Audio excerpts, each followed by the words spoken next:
Në lajme ndër të tjera do të ndiqni në 17 prill Shqipëria mban frymën dhe pret me shpresë të marrë një përgjigje pozitive për anëtarësinë në Bashkimin Evropian. Nisi sot edhe në Gjirokaster plotësimi i formularit A20 i cili plotësohet nga maturantë që kanë përfunduar maturën përpara vitit 2018. Doza kokaine në Saran dhe klandestinë në Kakavi janë informacione që vijnë nga policia. Edicioni informativ në televizionin Kanal 7 mundësohet nga Epi Plot Dekor.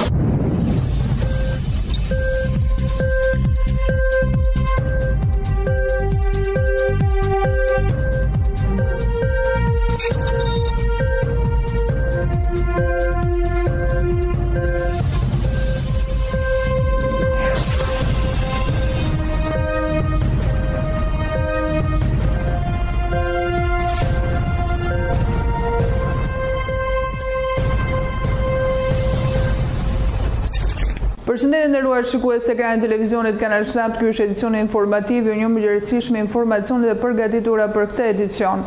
Në 17 prill Shqipëria mban frymën e pret me shpresë të marrë një përgjigje pozitive për hapjen e negociatave për anëtarësim në Bashkimin Evropian. Po pikërisht një javë përpara kësaj date, politika në Shqipëri gatuheti më së miri për të disajtën erë petulla me ujë.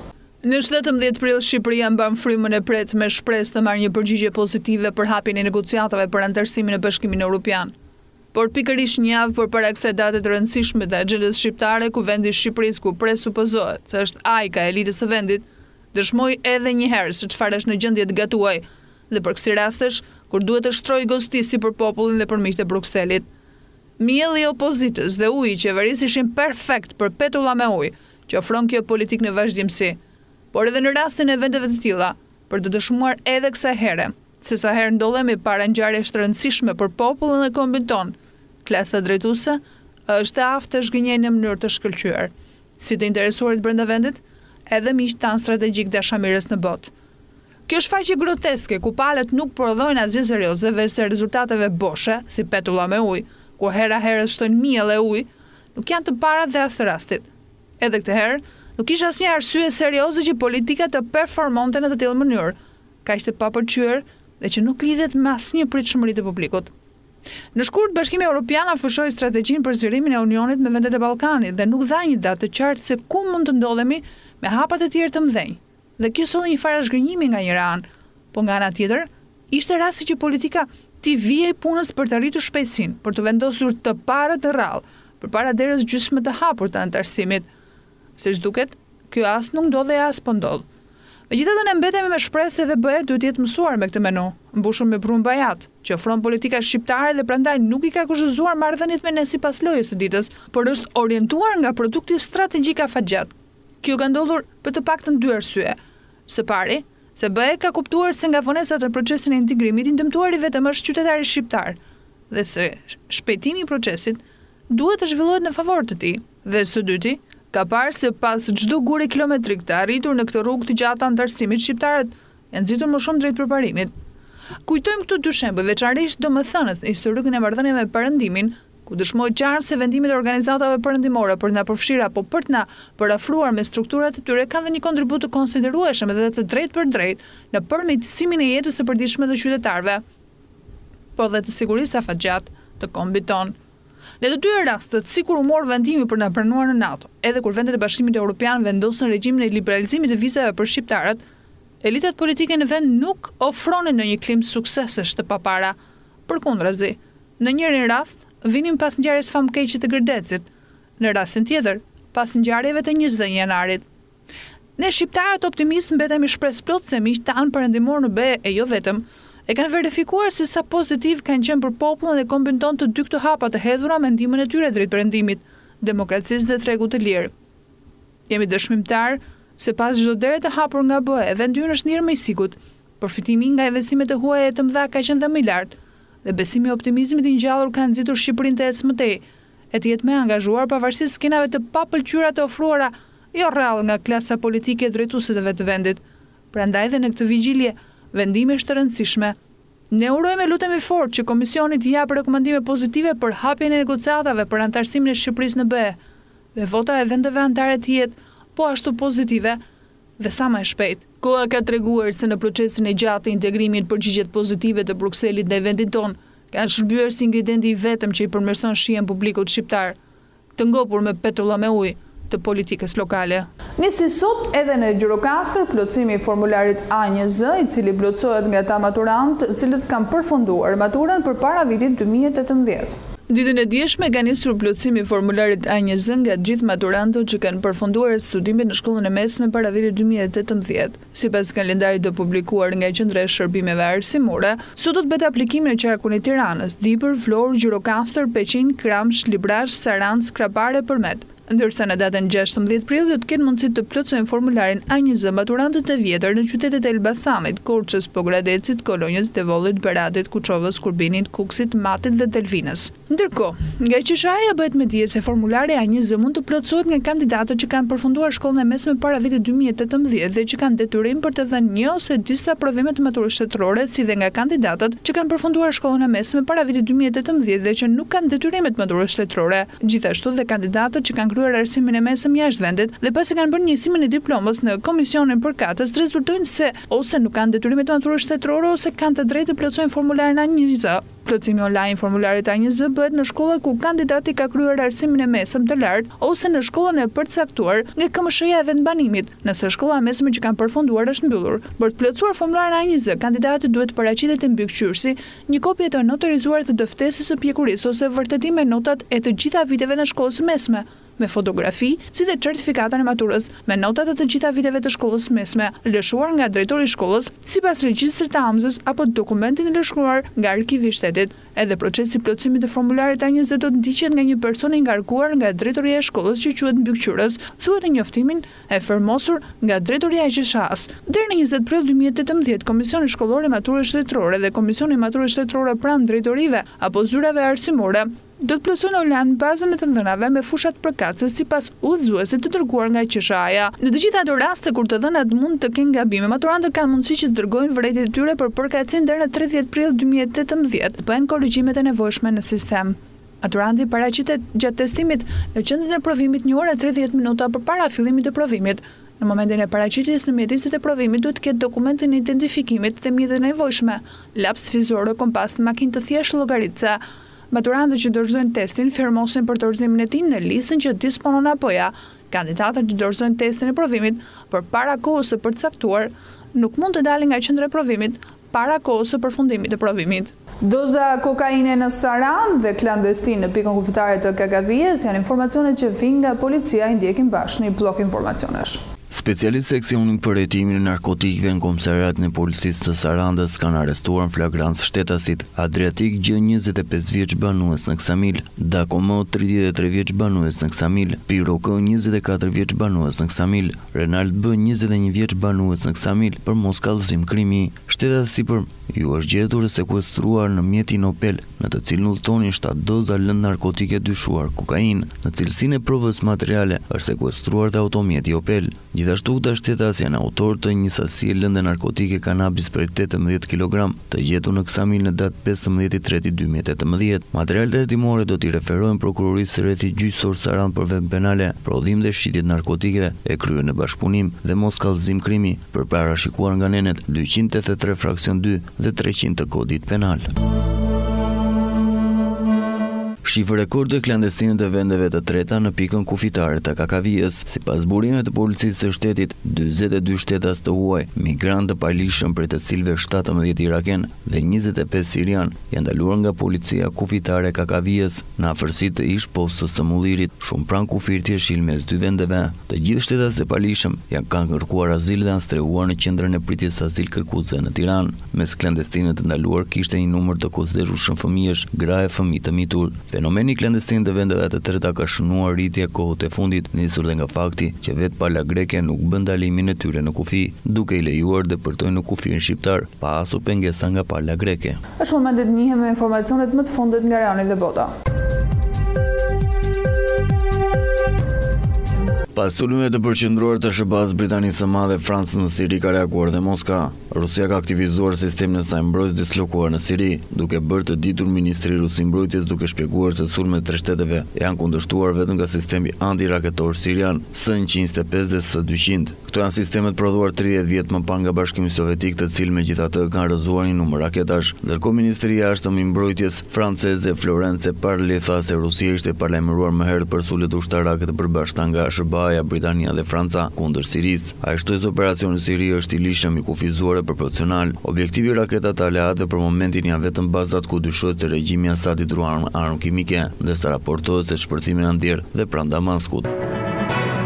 Departamenti i Drejtësisë në Shtetet e Bashkuara të Amerikës konfirmoi zyrtarisht se avokati i presidentit Trump, Michelle Cohen, është në hetim penal. Hetuesit thonë janë përqendruar në marrëdhëniet e biznesit të Cohen, jo në punën e tij si avokat, ndërsa konfirmuan se ai ishte në hetim prej disa muajsh. Ky reagim zyrtar në përgjigje tentativës së Cohen për të ndalur prokurorit që të shqyrtojë materiale nga zyra e tij këtë të hënë. Në seancë gjyqësore në New York të premten prokurori Tom McKay akuzoi zotin Cohen se po përpiqet të përdorë doktrinën ligjore si një shpatë për të sfiduar aftësitë e qeverisë për të shfrytzuar provat. Një avokate e re e presidentit Trump, Johanna Hendon, tha se presidenti kishte një interes akut në këtë çështje.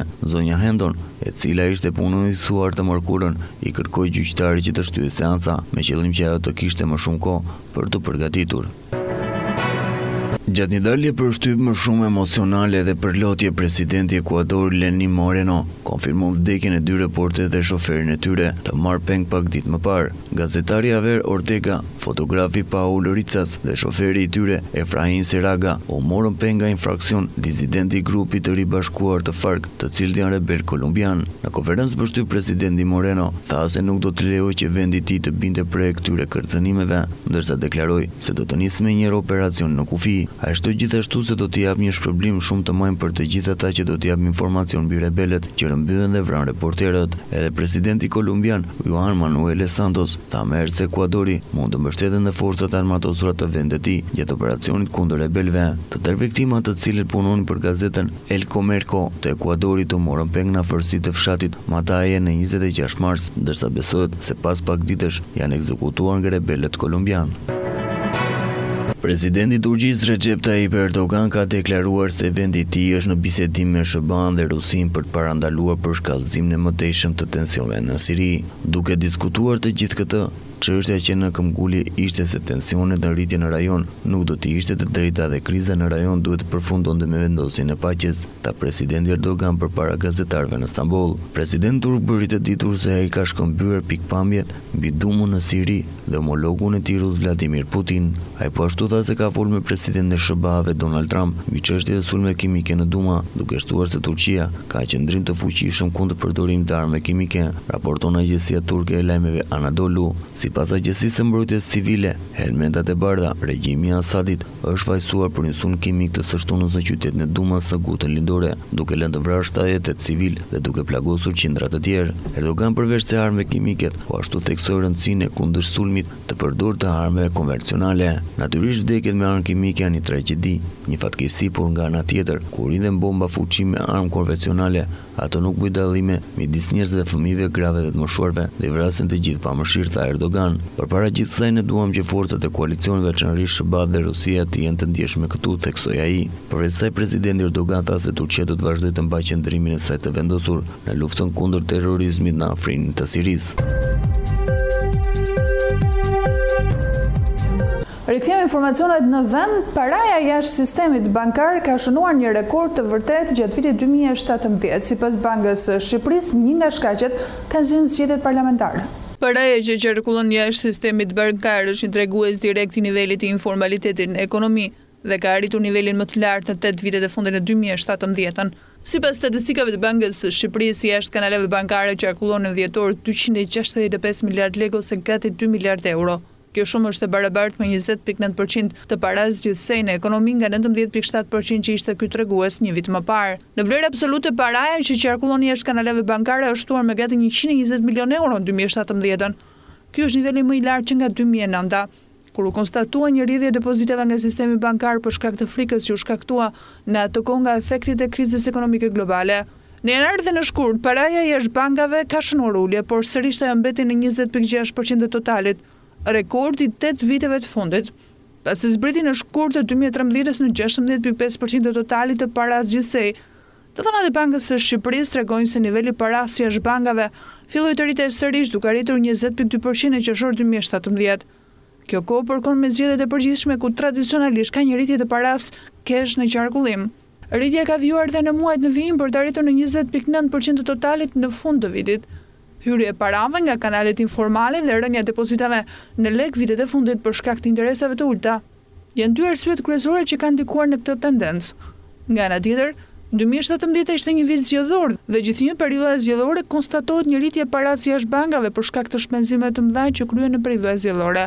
Në krahasim me vendet e eurozonës apo dhe të rajonit, Shqipëria ka një nivel tepër të lartë të parasjes që qarkullon jashtë kanaleve bankare. Në eurozonë, sipas të dhënave nga Banka Qendrore Europiane, në shtator 2017 niveli parasje jashtë bankave ishte 9.2% e totalit.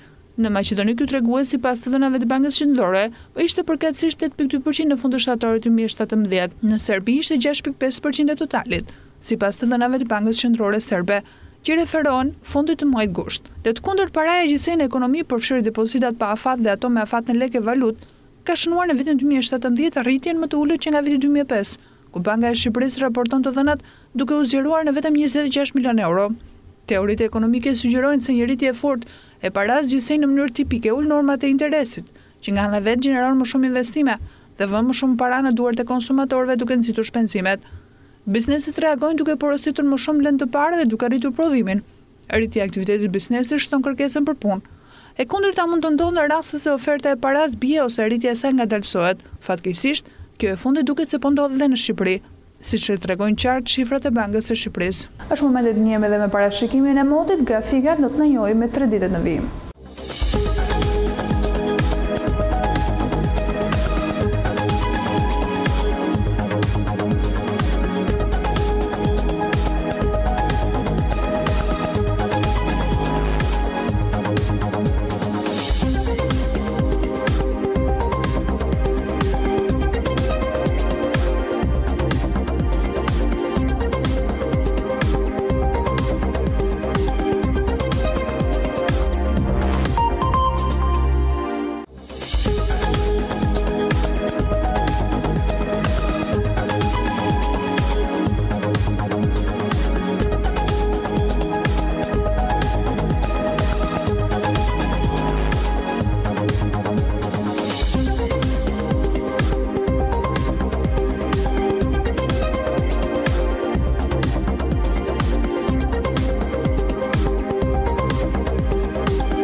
Gjirokaster.com, dritarja juaj e informacionit, vetëm në një faqe.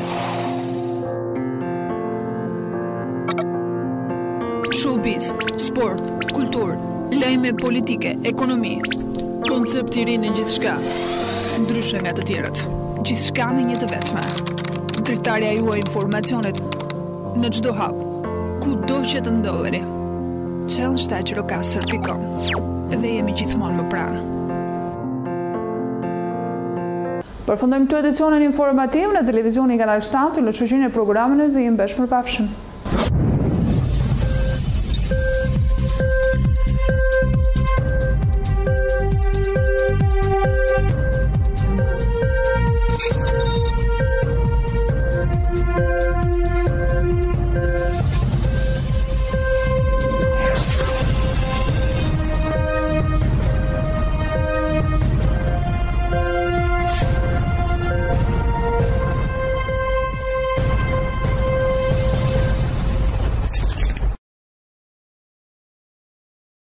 Edicioni informativ në televizionin Kanal 7 mundësohet nga Epi Plot Dekor.